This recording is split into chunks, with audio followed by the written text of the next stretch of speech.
많은 사람들이 그래요. 하나님께서 나에게 이렇게 해주시면 내가 하나님을 위해서 이렇게 하겠습니다. 조건부적인 신앙생활을 하고 있습니다. 근데 이상하게도요, 하나님께서 그렇게 해주셔도 그때 가서 약속한 대로 지키는 사람이 많지 않은 것을 알 수가 있습니다. 한 군데 찾으시기 바랍니다. 마태복음 6장 말씀입니다.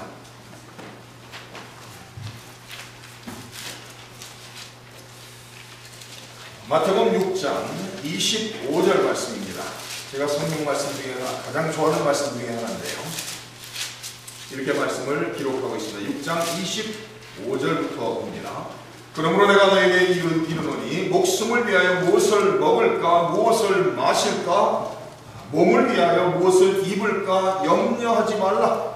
목숨이 음식보다 중하지 아니하며 몸이 의복보다 중하지 아니하냐. 공중의 새를 보라. 심지도 않고 거두지도 않고 창고에 모아들이지도 아니하네. 너희 하늘 아버지께서 기르시다니 너희는 이것들보다 귀하지 아니하냐. 너희 중에 누가 염려함으로 그 길을 한 자라도 더할 수 있겠느냐. 또 너희가 어찌 의복을 위하여 염려하느냐. 들의 백합화가 어떻게 자라는지 생각하여 보라. 수고도 아니하고 길쌈도 아니하느니라. 그러나 내가 너에게 말하노니 솔로몬의 모든 영광으로도 입은 것이 이 꽃 하나만 갖지 못하였느니라. 오늘 있다가 내일 아궁이에 던져지는 들풀도 하나님이 이렇게 입히시거든 하물며 너희일까 보냐. 믿음이 작은 자들아. 그러므로 염려하여 이르기를 무엇을 먹을까 무엇을 마실까 무엇을 입을까 하지 말라. 이는 다 이방인들이 구하는 것이라. 너희 하늘 아버지께서 이 모든 것이 너희에게 있어야 할 줄을 아시느니라. 그런즉 너희는 먼저 그의 나라와 그의 의를 구하라. 그리하면 이 모든 것을 너희에게 더하시리라. 무엇을 먹을까 무엇을 마실까 무엇을 입을까. 이 인생을 살아가면서 그런 것을 가지고 걱정하고 염려하지 말라. 공중에 나는 새를 봐라. 들의 백합화를 봐라. 하루가 있다가 사라지는 것도 하나님께서 솔로몬의 영광보다도 아름답게 입히시고, 공중에 나는 새들은 아무것도 안 하지만은 시시때때로 하나님께서 필요한 것을 주심으로 먹이시고 돌보시고 살리시는데, 너희들은 그 공중의 새보다 더 귀하지 않냐? 들의 백합보다 더 귀하지 않느냐? 당연히 수만 배, 수천만 배 더 귀하다는 거예요. 하나님께서 이렇게 하찮은 것들도 돌보시고 먹이시고 영화롭게 입히시는데, 하물며 너희들의 삶을, 하나님의 택한 자녀들의 삶을 하나님의 자녀들의 삶을 지키시고 보호하시고 돌보시지 않겠느냐라는 거예요. 당연히 마땅히 돌보시고 채우시고 은혜를 베푸시겠다라는 약속의 말씀입니다. 우리 하나님은 하물며의 하나님이에요. 공중에 나는 새도 가장 좋은 것으로 먹이시고 들의 백합화도 가장 아름다운 것으로 입히시는 하나님께서 그것들보다 훨씬 더 귀중한 하나님의 자녀들의 삶을 하나님께서 붙잡고 계시고, 하나님께서 돌보시고 계시고, 하나님께서 필요에 따라 채워주시겠다는 약속을 하고 있습니다. 저는 최근에 배우는 것이 이런 내용이에요. 내일 일은 걱정할 필요 없다. 왜 그런가 하면 내일 일은 아무도 모르죠. 우리가 내일 일, 그러니까 우리 성도님들 삶 속에 한번 염려하고 걱정하는 것들 한번 모아보세요. 얼마나 많은가. 우리 성도님들이 염려하고 걱정함으로써 뭐가 발전되고 나아지는가 한번 생각해 보세요. 아무것도 없어요. 그러니까 염려하고 걱정할 시간에 뭘 해야 돼요? 하나님을 바라보고 하나님께 기도하고 하나님을 의지하면 하나님께서 우리의 삶을 붙잡고 계시고 하나님 우리를 사랑하시고 위하시기 때문에 필요한 모든 것을 채워주시겠다라는 약속을 붙잡고 우리는 감사하며 만족하며 살아갈 수 있어야 된다는 말씀입니다. 마태복음 7장 이렇게 말합니다. 구하라 그리하면 너에게 주실 것이요, 찾으라 그리하면 찾아낼 것이요, 문을 두드리라 그리하면 너에게 열릴 것이니 구하는 이마다 받을 것이요, 찾는 이가 찾아낼 것이요, 두드리는 이에게 열릴 것이니라. 너희 중에 누가 아들이 떡을 달라 하는데 돌을 주면 생선을 달라 하는데 뱀을 줄 사람이 있겠느냐? 너희가 악한 자라도 좋은 것으로 자식이 줄 줄 알거든 하물며 하늘에 계신 너희 아버지께서 구하는 자에게 좋은 것으로 주시지 않겠느냐. 주시겠다라는 약속입니다. 우리 하나님은 우리를 사랑하시고 위하시기에 독생자를 세상에 보내시고 십자가에 희생하시고, 우리 하나님 우리를 사랑하시고 위하시기 때문에 우리의 모든 필요를 채우시겠다라고 약속하시며 33절에는 또 이렇게 말합니다. 누가 능히 하나님께서 택하신 자들을 고발하리요, 의롭다 하신 이는 하나님이시다. 하나님께서 우리를 사랑하시고 위하시기 때문에 하나님께서 우리를 의롭게 만들어주셨다는 거예요. 하나님은 어떤 하나님이죠? 거룩하신 하나님이라고 말합니다. 하나님 앞에는 죄를 가지고서 나갈 수가 없어요. 구약성경에 출애굽한 후에 하나님께서 모세에게 성막을 지으라 하죠. 그죠? 하나님께서 원하시는 대로 성막을 짓도록 하십니다. 성막 안에 어떻게 나눠져 있죠? 성소와 지성소로 나눠져 있습니다. 지성소와 성소를 뭘로? 휘장으로 나뉘었죠. 그 다음에 지성소에 누가 들어가죠? 지성소에는 대제사장만 1년에 한 번 들어가요. 한 번 들어가는데 어떻게 들어가죠? 자기 몸을 깨끗이 정결케 하고 모든 준비를 다 한 뒤에 방울을 둘러대고 들어갑니다. 그래서 지성소에 들어가서 자기의 죄와 백성들의 죄를 용서받기 위해서 하나님께 나갑니다.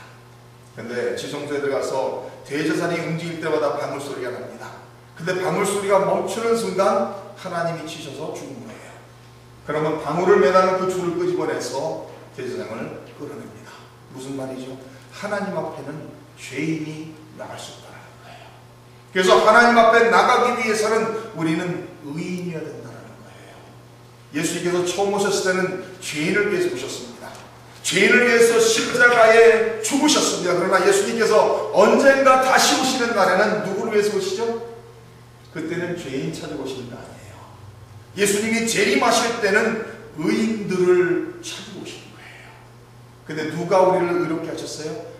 하나님께서 우리를 의롭게 하셨다는 말씀입니다.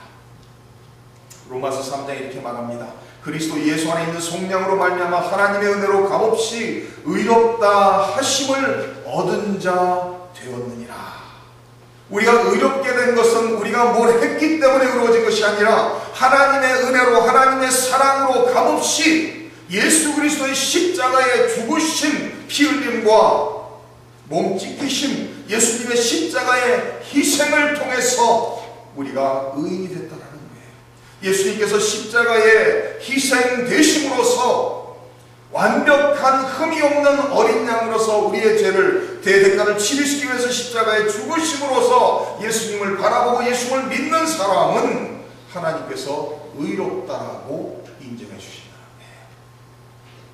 그럼 우리가 믿음으로 의롭다 하심을 받았으니 우리 주 예수 그리스도로 말미암아 하나님과 화평을 누리자.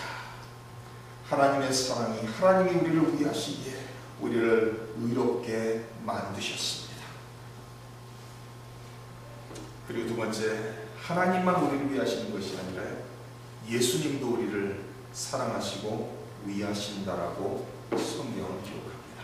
34절을 보면 이렇게 나와 있습니다. 누가 정죄하리요? 죽으실 뿐 아니라 다시 살아나신 이는 그리스도 예수시니 그는 하나님 우편에 계신 자요 우리를 위하여 간구하시는 자신이다. 35절 이렇게 말합니다. 누가 우리를 그리스도의 사랑에서 끊으리요? 환난이나 권고나 박해나 기근이나 적심이나 위험이나 칼이라. 하나님이 우리를 사랑하시고 하나님이 우리를 위하시기 때문에 하나님이 우리를 위하여 대신 십자가에서 죽으셨다는 거예요. 요한복음 15장 13절에 이렇게 기록을 하고 있습니다. 사람이 친구를 위하여 자기 목숨을 버리면 이보다 더 큰 사랑이 없다라고 기록합니다. 너희는 내가 명하는 대로 행하면 곧 나의 친구라고 예수님께서 말씀하고 있습니다. 예수님께서 우리를 친구로 여기시고 우리를 사랑하시기 때문에 우리를 대신해서 십자가에 자신의 생명을 바치셨다라고 성경은 기록하고 있습니다. 우리 예수님께서는 우리를 위해서 이 세상에 오시고 우리를 위해서 십자가에서 우리의 죄의 대가를 치르시기 위해서 당신의 생명을 바치셨다는 말씀입니다. 하나님이 성도님들을 사랑하시고 하나님이 성도님들을 위하십니다. 예수님도 성도님들을 사랑하시고 예수님도 성도님들을 위하십니다. 우리 예수님 지금 뭐라고 계시죠? 십자가에 돌아가신 후에 3일 후에 부활하셔서 지금 끊임없이 하시는 사역이 뭔지 아세요? 34절에 하반절에 나와 있는 그대입니다. 그는 하나님 우편에 계신 자요 우리를 위하여 뭐 하신다고요? 간구하시는 자이니라. 예수님께서는 오늘도 살아계시고 부활하신 손에 손목의 못자국과 발목의 못자국을 가지고서 그 흔적을 그대로 가지고 하나님 우편에서 오늘도 성도님들 한 사람 한 사람을 위해서 기도하고 간구하고 중보하고 계시다라고 성경은 말합니다. 그래서 히브리서 10장 24절 이렇게 말합니다. 예수는 영원히 계심으로 그 제사장 직분도 갈리지 아니하느니라. 그러므로 자기를 힘입어 하나님께 나아가는 자들을 온전히 구원하실 수 있으니 이는 그가 항상 살아계셔서 그들을 위하여 간구하십니다. 예수님께서 성도님들 한 분 한 분을 위해서 기도하고 계시다. 성도님들을 사랑하시기 때문에 성도님들의 죄의 대가를 치르기 위해 십자가에 당신의 생명을 내던지시고 부활하신 후에는 오늘도 이 순간도 하나님 우편에서 성도님들 한 사람 한 사람의 이름을 불러가면서 성도님들을 위해서 기도하고 계신다는 거예요. 그리고 세 번째, 하나님이 우리를 위해 사랑하시고 우리를 위하시고 예수님 우리를 사랑하시고 위하시고 그리고 또 한 분이 계세요. 누가 성도님들을 사랑하시고 위하십니다. 8장 26절을 보시기 바랍니다. 이와 같이 성령도 우리의 연약함을 도우시나니 우리는 마땅히 기도할 바를 알지 못하나 오직 성령이 말할 수 없는 탄식으로 우리를 위하여 친히 간구하시느니라. 마음을 살피시는 이가 성령의 생각을 하시나니 이는 성령이 하나님의 뜻대로 성도를 위하여 간구하십니다. 성령님 어디 계시죠? 성령님 어디 계세요? 예수님을 믿는 성도님들의 삶 속에 성도님들 안에 내주하십니다. 우리 성도님들이 충실하고 하나님 뜻대로 순종하고 살아갈 때 계시다가 죄를 짓고 잘못하면 떠나셨다가 오셨다 가셨다 이러는 분이 아니에요. 성령님은 우리 안에 한번 오셔서 내주하시고 영원토록 떠나지 않으시는 분이라는 거예요. 왜냐하면 예수님을 주로 시인한 사람들은 바로 그게 성령의 도우심과 역사였다라고 고린도전서 12장에 말씀하고 있습니다. 성령님이 우리 안에 내주하시면서 뭘 하신다고요? 우리를 위해서 간구하신다. 뭘 하세요 성령님이? 우리가 빌바를 모를 때, 우리가 어떻게 기도해야 될지 모를 때, 우리가 너무 지쳐서 쓰러져 한숨만 나올 때 누가 기도하신다고요? 성령님이 우리 안에서 간구하고 계신다는 거예요. 그 성령님은 누구의 뜻대로 간구하신다고요? 하나님 아버지의 뜻대로 우리를 위해서 기도하고 계신다라고 성경은 기록하고 있습니다. 성령님들을 사랑하시고 위하시는 분이 누구예요? 하나님이 계십니다. 예수님이 계십니다. 성령님이 계십니다. 성도님들을 사랑하시고 위하시는 삼위일체 하나님께서 우리와 함께 하시고 우리를 돌보시고 우리를 인도하시고 계신다라고 성경은 말합니다. 그래서 그 결과가 무엇이죠? 삼위일체 하나님이 함께 하시고 사랑하시고 함께 하시고 위하심으로 나타나는 결과가 뭐예요? 첫 번째는 하나님 손에서 우리를 빼앗을 자가 없다는 거예요. 35절에 기록하고 있죠. 우리를 그리스도의 사랑에서 끊을 사람이 있느냐는 거예요. 환난이나 곤고나 박해나 기근이나 적신이나 위험이나 칼이 우리를 하나님 사랑에서 끊을 수 있느냐? 없다는 거예요. 38절을 보세요. 내가 확신하니 사망이나 생명이나 전사들이나 권세자들이나 현재일이나 장래일이나 능력이나 높음이나 기쁨이나 다른 어떤 피조물이라도 우리를 우리 주 그리스도 예수 안에 있는 하나님의 사랑에서 끊을 수